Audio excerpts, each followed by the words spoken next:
மீனா, ரோஹிணி, ஸ்ருதிலாம் கிச்சன்லேருந்து பேசிக்கிட்டு இருப்பாங்க. அப்போ ஸ்ருதி வந்து சொல்லுவாங்க, விதி இருக்குன்னு சொல்லுவாங்க. ஆனால் நான் இப்போ தான் நம்புகிறேன். மண்டபத்தில் எல்லாரும் இருந்தோம். ஆனால் உங்கள் மாமா வந்து யார் கண்ணிலுமே படவே இல்லை. முத்து மீனா கண்ணில் மட்டும் பட்டிருக்காரு பார்த்தீங்களா? இதுதான் விதின்னு சொல்லுவாங்க. அதே மாதிரி தான் ஜீவாவும் முத்துக்கிட்ட மாட்டினா. முத்துக்கிட்ட மாட்டினா. இப்போது உங்கள் மாமா வந்து மீனா கிட்ட முத்துக்கிட்டே மாட்டி உங்களை பற்றி எல்லா விஷயமே தெரிய வந்திருக்கு அப்படின்னு சொல்லுவாங்க. அதுக்கு ரோஹிணி வந்து சொல்லுவாங்க, இதெல்லாம் ஒன்றும் விதி கிடையாது. இதெல்லாம் இவங்க வேணும்னே போய் தேடுவாங்க. எனக்கு எதாவது பிரச்சனை கொடுக்கலாமா, என்னை எப்படி டென்ஷன் பண்ணலாமான்னு. எனக்கு இதெல்லாம் தேவையில்லாத என்னுடைய விஷயத்தெலாம் மூக்கு நோண்டி ஏதாவது ப்ராப்ளம் இருக்கா அப்படின்னு சொல்லிட்டு எடுத்துக்கிட்டு வந்து பஞ்சாயத்து பண்ணுறாங்க அப்படின்னு சொல்லுவாங்க. அதுக்கு ஸ்ருதி வந்து சொல்லுவாங்க, இல்லை இது இவங்க மேலே எது தப்பு இல்லை, நீங்கள் பொய் சொன்னதுக்கு ஏன் இவங்க மேலே பழி போடுறீங்க அப்படின்னு சொல்லிட்டு மீனாக்கு சப்போர்ட்டாக பேசுவாங்க. அதுக்கப்புறம் ஸ்ருதி சொல்லுவாங்க, நீங்கள் மட்டும் ஒரு கதையை ரெடி பண்ணி ஸ்க்ரீன் ப்ளே பண்ணிக்கிட்டே இருந்தீங்க. ஆனால் இப்போ வந்து மீனாவும் முத்துவும் அதுக்கு என் கார்டு போடுற மாதிரி உங்கள் கதையை முடிச்சுட்டாங்க. உங்கள் மலேசியா மாமா கூட வந்து இவங்க எல்லாமே ஸ்க்ரீன் ப்ளே டேரக்ஷன் பண்ணி இவங்க உங்கள் கதையை முடிச்சுட்டாங்க. நீங்கள் பண்ணணும்னு நினச்சதா இப்போ இவங்க பண்ணிட்டாங்க. முத்து மீனா மட்டும் இதை பற்றி எதுவும் கண்டுக்காமல் விட்டு இருந்தால் உங்களை பற்றி உண்மை யாருக்குமே தெரியாமல் போயிட்டுருக்கோம் அப்படின்னு சொல்லிட்டு ஸ்ருதி கிண்டலாக பேசி சிரிச்சுக்கிட்டே இருப்பாள். அதுக்கப்புறம் சொல்லுவேன், நீங்கள் இது மாதிரி உங்கள் கதையை வந்து படமாக எடுக்கலாம், நல்லா டிஆர்பி வரும். நீங்கள் வேணால் உங்கள் கதையை சொல்லுங்கள், நான் ப்ரொடியூஸ் பண்ணுறேன், நல்லா டிஆர்பி வரும் அப்படின்னு சொல்லிட்டு அவங்கள வெறுப்பேற்ற மாதிரி பேசுவான். அதுக்கப்புறம் ஸ்ருதி சொல்லுவாள், உங்கள் ஸ்டோரி இன்னும் கம்ப்ளீட் ஆகலை. மனோஜுக்கு எல்லாம் உண்மையே தெரியும்னு சொன்னார்ல, ஆனால் அது கிடையாது. முத்துவும் அதான் சொன்னார், இவன் உண்மை எதுவும் மறைக்கிறாங்க அப்படின்னு சொன்னார். அந்த கதையை இப்போ வெளியே வரும். அப்போ மறுபடியும் ரொம்ப நல்லா ஸ்க்ரீன் ப்ளே நல்லாயிருக்கும் அப்படின்னு சொல்லி காமெடி பண்ணுற மாதிரியே அவங்க வெறுப்பேற்றிக்கிட்டு இருப்பாங்க. ரோஹிணி வந்து, போதும், என் நிலைமை இப்படி ஆயிடுச்சு, நீங்கள் பேசுகிறதெல்லாம் கேட்க வேண்டிய சுச்சுவேஷனில் நான் இப்போ இருக்கேன். இது இப்படியே எழுந்துடாது, எல்லாம் மாறும். அதுக்கப்புறம் நான் உங்ககிட்ட பேசிக்கிறேன் அப்படின்னு சொல்லிட்டு கிளம்பிடுவாங்க.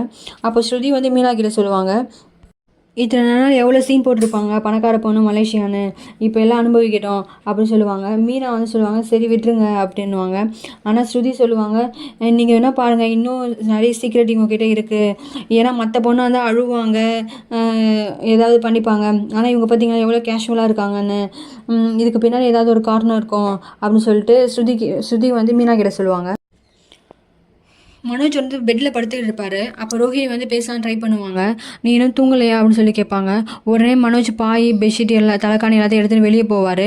வெளியே போகும்போது விஜயாவும் முத்துவும் பார்த்துருவாங்க. நீ ஏன்டா விஜய் கேட்பாங்க, நீ ஏன்டா வெளியே போகிற, இது நம்மளுடைய வீடு, நீ உள்ளே போய் தூங்கு, நீ ஏன் போய் கொசுக்கடியில் போய் தூங்கணும், அவள் பணக்காரன்னு சொல்லிட்டு கோடீஸ்வரின்னு சொல்லிட்டு அவள் தான் நம்மளை ஏமாத்தனா, அவள் தான் கொசுக்கடியில் படுக்கணும், நீ போய் பெட்டில் படுறான், அவள் என்ன ராணி மகாராணி மாதிரி பெட்டில் படுக்கணுமா, அவள் தரையிலே படுக்க வை, நீ அவள் கூடலாம் 2 பேரும் பெட்லலாம் படுக்காதீங்க, நீ பெட்டில் படு, அவள் கீழே படுக்கட்டும். இவ்வளோ நாள் எத்தனை நாள் சொல்லி நம்ம கோடீஸ்வரி ஏமாற்றுவான், கோடீஸ்வரி சொல்லி ஏமாற்ற வேணால் செய்யலாம், ஆனால் அதே மாதிரி வாழ்க்கைலாம் கிடைக்காது, அவள் கீழே படுக்கட்டும், நீ பெட்ரூமில் போய் படு அப்படின்னு சொல்லுவாங்க. முத்து வந்து விஜயா கிட்ட கேட்பாங்க, இதுக்கு பேர் தான் பிரித்தாளும் தன்மையோ அப்படின்னு சொல்லிட்டு அவனை கிண்டல் பண்ணிவிட்டு உள்ளே போயிடுவான். விஜயாவும் உள்ளே போயிடுவாங்க. மனோஜ் வந்து ரோஹிணி கிட்ட எதுவுமே பேசாமையே பெட்டில் போய் படுத்துடுவார். ரோஹிணி இவர் ஏன் இப்படி இருக்காரு, நம்மளை புரிஞ்சிக்கவே மாட்டாரே அப்படின்னு சொல்லிட்டு ரொம்ப ஃபீல் பண்ணி அழுதுகிட்டே இருப்பாங்க. முத்து வந்து வெளியே கட்டில் படுத்துக்கிட்டு இருப்பார். அப்போ தான் மீனா எல்லா வேலையும் முடிச்சுட்டு வருவாங்க. அப்போ வந்து முத்து வந்து சொல்லுவார் மீனா கிட்ட, நீ வீட்டில் நடக்கிற விஷயத்த பார்த்தியா, அம்மா வந்து பார்வல் அம்மாவை ரொம்ப வெறுக்க ஆரம்பிச்சிட்டாங்க.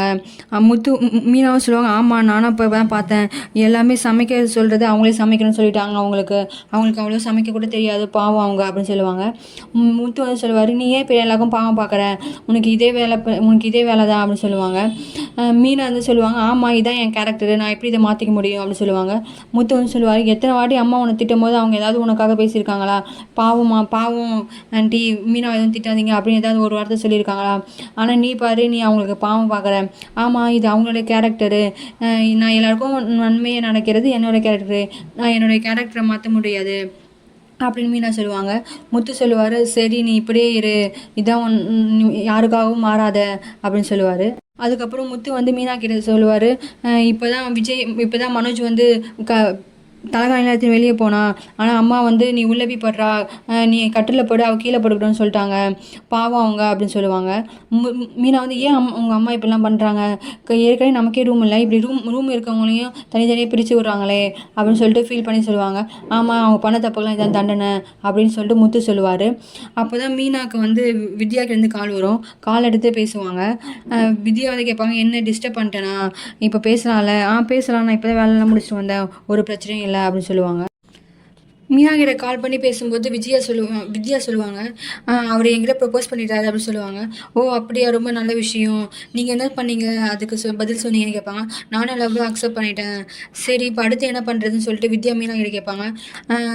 மீனா வந்து அடுத்து கல்யாணம் தான் அப்படின்னு சொல்லுவாங்க. கல்யாணம் இவ்வளோ சீக்கிரம், அவங்கள பற்றி கொஞ்சம் அவளை பற்றி தெரியுமே, ஏன் தெரிஞ்சு தானே பிடிச்சி போய் தானே லவ் சொன்னீங்க, இன்னும் என்ன தெரிஞ்சுக்க வேண்டியது இருக்குது, இல்லை கிடைக்கிற லவ் பண்ணுற வீடியும் லவ்க்கு ஓகே சொல்கிற வீடியும் ஒரு மாதிரி நடந்துருக்கு, அதுக்கப்புறம் வேறு மாதிரி நடந்தால் என்ன பண்ணுறது?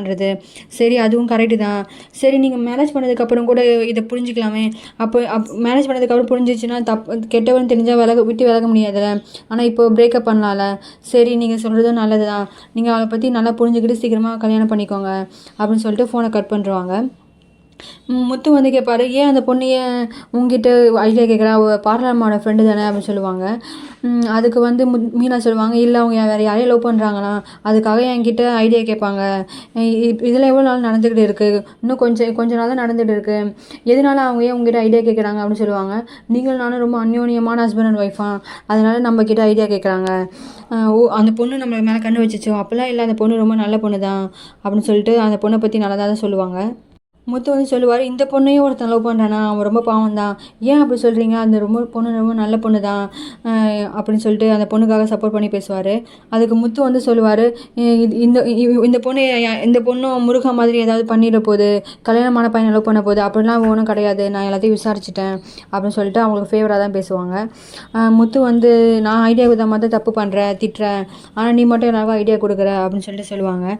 அதுக்கு மீனா வந்து நான் நல்லா விசாரிச்சுட்டு நல்ல ஐடியா தான் கொடுப்பேன், உங்களை மாதிரி தப்பான ஐடியாலாம் கொடுக்க மாட்டேன்னு சொல்லிட்டு முத்துவை கிண்டல் பண்ணுவாங்க. அப்போ முத்து வந்து ரொம்ப கோச்சிக்கிட்டு போய் உட்காந்துருவார். அப்போ மீனா வந்து சாரின்னு சொல்லிட்டு அவங்ககிட்ட விளையாட்டுத்தனமாக பேசிக்கிட்டு இருப்பாங்க. ஸ்ருதி வந்து அவங்க ஃப்ரெண்டுக்கிட்ட இப்போ ஃபோனில் பேசிக்கிட்டே இருப்பாங்க.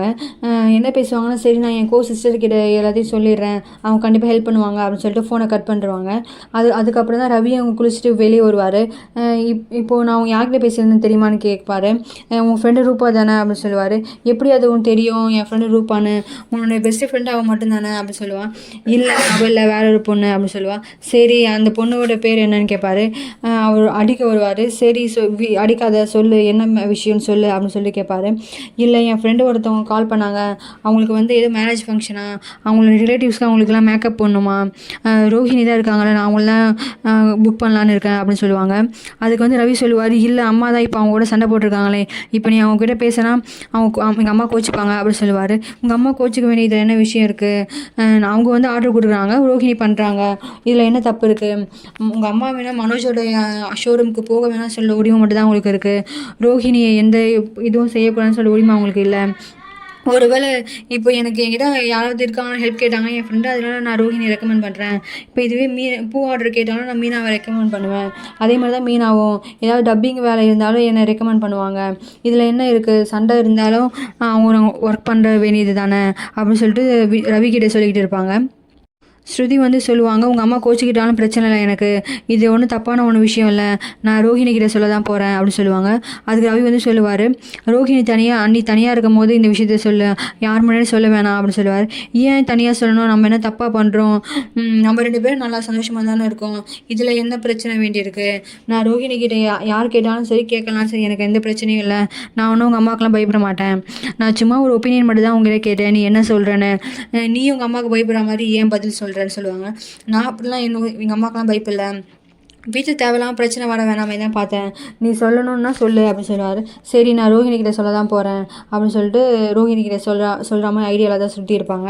அதுக்கப்புறம் முத்து வந்து அவங்க ஃப்ரெண்டு கூட எங்கேயும் டீ ஷாப்பில் டீ குடிச்சிட்டு இருப்பாங்க. அப்போது சீதா வந்து இப்போது லவ் பண்ணுற ஒருத்தரை வந்து பைக்கில் வந்து இறங்குவான், அதை முத்து வந்து பார்த்துருவார்.